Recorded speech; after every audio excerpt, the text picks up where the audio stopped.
रजपूतन रोजाया हूँ, रजपूती करस चुकाऊं ला, ओ शीस पड़े पण पग नहीं, शत्रु रोमान झुकाऊं ला। नमस्कार, आज हम स्मरण करते हैं राजपूत कुल के गौरव, भारत भूमि के अमर सपूत महाराणा प्रताप को। मेवाड़ की पावन भूमि पर जहां अरावली की पर्वत श्रृंखलाएं आकाश को छूती है और चित्तौड़गढ़ के दुर्ग की प्राचीर पर स्वाभिमान की पताका लहराती है, वहां 9 मई 1540 ईस्वी को एक ऐसे शिशु का जन्म हुआ जो आगे चलकर भारतीय इतिहास की अपराजय चेतना का प्रतीक बनने वाला था।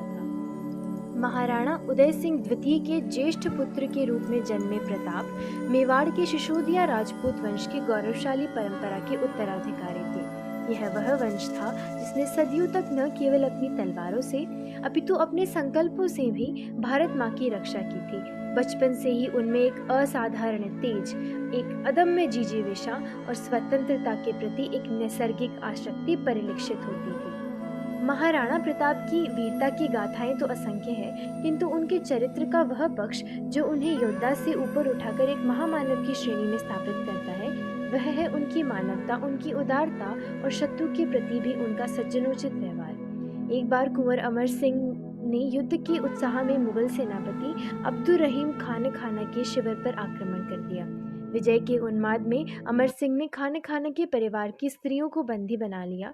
जब यह समाचार महाराणा प्रताप तक पहुंचा तब वे बेहद क्रोधित हुए।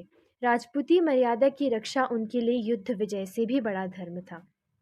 महाराणा प्रताप ने तत्काल आदेश दिया कि उनके परिवार की समस्त स्त्रियों को पूर्ण सम्मान, सुरक्षा और राजकीय मर्यादा के साथ उनकी मुगल शिविर तक वापस पहुंचाया जाए। जब यह समाचार अब्दुल रहीम तक पहुंचा तो उनका हृदय द्रवित हो उठा।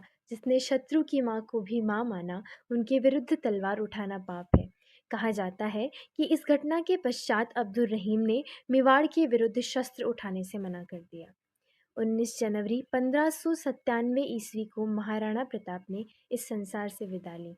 आज जब इतिहास के पन्ने पलटे जाते हैं तो महाराणा प्रताप का नाम केवल एक राजा के रूप में नहीं, अपितु स्वतंत्रता, आत्मसम्मान और अदम्य मानव संकल्प के शाश्वत प्रतीक के रूप में प्रकाशमान होता है।